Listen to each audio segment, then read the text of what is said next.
What's up, guys? Time to show off a new build. This one will be available in tomorrow night's event. This is a Troika Sub dial. I am down to I think 3 or 4 of these left. This one I had to preserve a little bit more. It was had stuff on the dial. Like, I bought a bunch of new old stock probably 4 or 5 years ago, and some of them didn't come nice, but you can't get them anywhere. So I took everything I could and I cleaned up the dial, and I think the dial came out pretty awesome. But one thing you'll notice about this versus some of the older ones, in cleaning up the dial, we lost the little tick marks going all the way around. But that's a far cry from what was going on with the dial. So was able to preserve the dial otherwise. So you've got a matte finish Troika Sub dial. These were made sometime in the 80s, if I recall. And my understanding is China produced the movements and I'm sorry, not the movements, but the cases and the bezels and casebacks, and USSR did the dials, hands, and movement. But these were not as big of a hit because the cases were not waterproof, and the costs associated with them, people were just buying the regular. So it's very difficult to find these. I have like eBay searches that are saved, and every once in a while one will pop up and I'll get to pick one up. And normally they're restored. Sometimes I'm spending a couple $100 on a watch just to pull it apart and get the dial. So this goes on a brand new movement. This is in a 100 polished case, which will fingerprint nice and easily. You can see I already had a fingerprint there that we just got knocked off. Did a set of black hands in there with a black seconds hand. And then this has one of my knurled bezels with compass inserts. These are ones that I had designed, and I put them on watches every once in a while. And since I was doing a black date wheel, I did black hands, the black compass, and I did this on a charcoal with black strap. Did the last small window exhibition case back that I had with one of my full logo rotors in there, and you can't really see, but it has the stainless steel movement holder in here. You've got your Vostok engraved crown that matches there with the 12, and that's the watch. You're getting a dial that's 35 years old, 36, 37, 38, somewhere in there. But on a brand new case, brand new movement. You're just going to fingerprint it a little bit since it's a polished setup. Black preview buckle on here. Strapped by Mr. Gillespie over at Wristbound. And I could reference that's a Vostok Europe rotor that they had not engraved. And then I have my guy engrave it. Small window exhibition case back, just pointing that back out, but you get to see that rotor in action at this point. And that's the watch. These aren't going to come up very often. I think, like I said, I only have 3 or 4 of these dials left. I will have to clean up at least 2 others, which will lose those accent marks as well. But they're unnecessary. Although I'd like to have it, you don't want what was like going on with the dial. So I think we were able to do the best with what we have there. So that's the build. Bezel on this will turn left, it'll turn right. It is a tension ring bezel, and it is on very tight, so it's only going to turn if you want it to turn. It is not a click style bezel. As you saw, that rotor is in the back because you have an automatic movement. So as you're moving, this rotor is moving and putting micro winds right here into those dual rotors right here.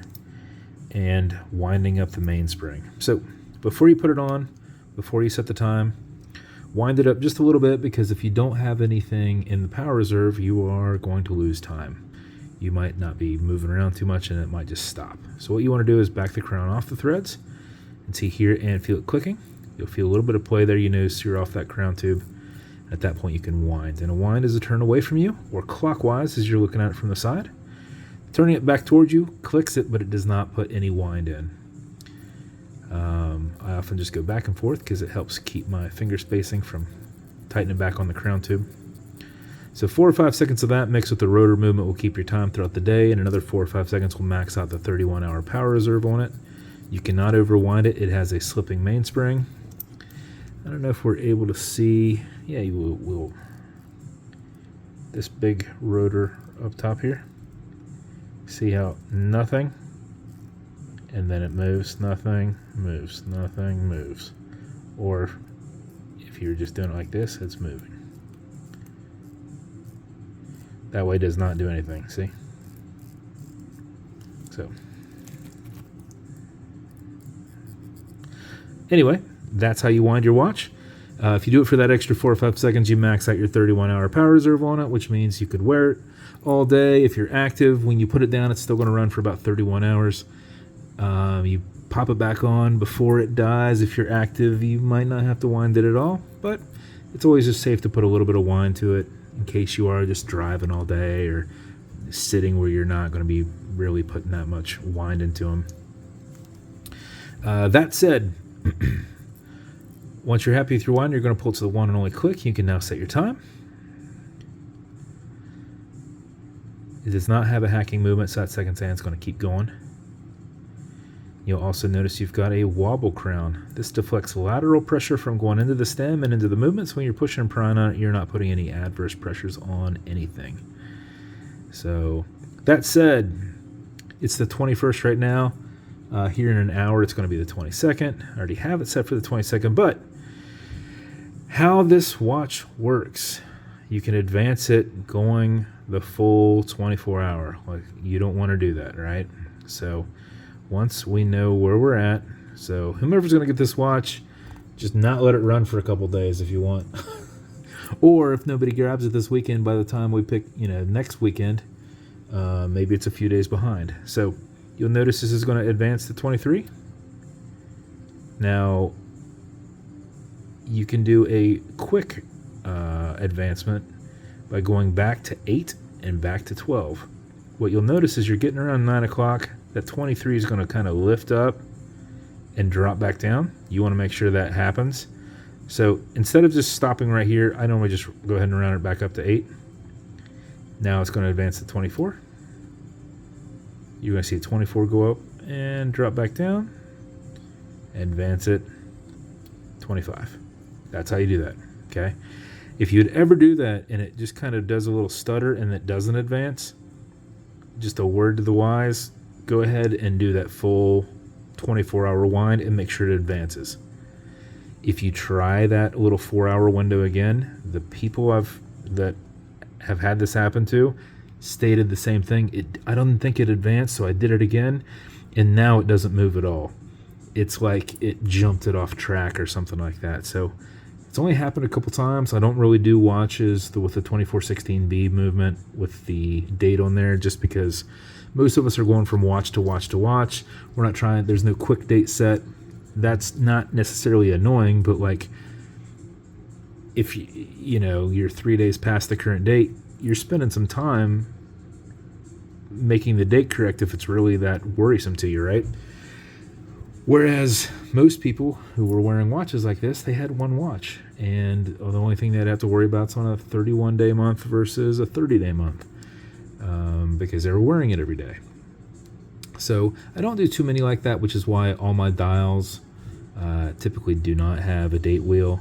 And often if I'm getting movements with a date wheel, I'm removing the date wheel so that I don't have to deal with it. So it's not like clicking and adjusting the date that you can't see, but you can kind of feel on your wrist every once in a while at the same time every day.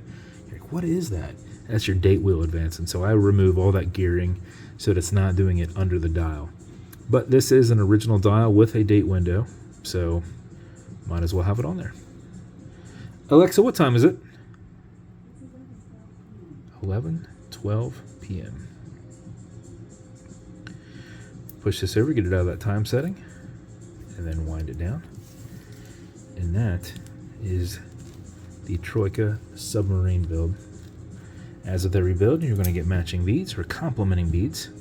I still have some of my original lasered Troika dials. Now you can actually see what it used to look like with the little hash marks around there.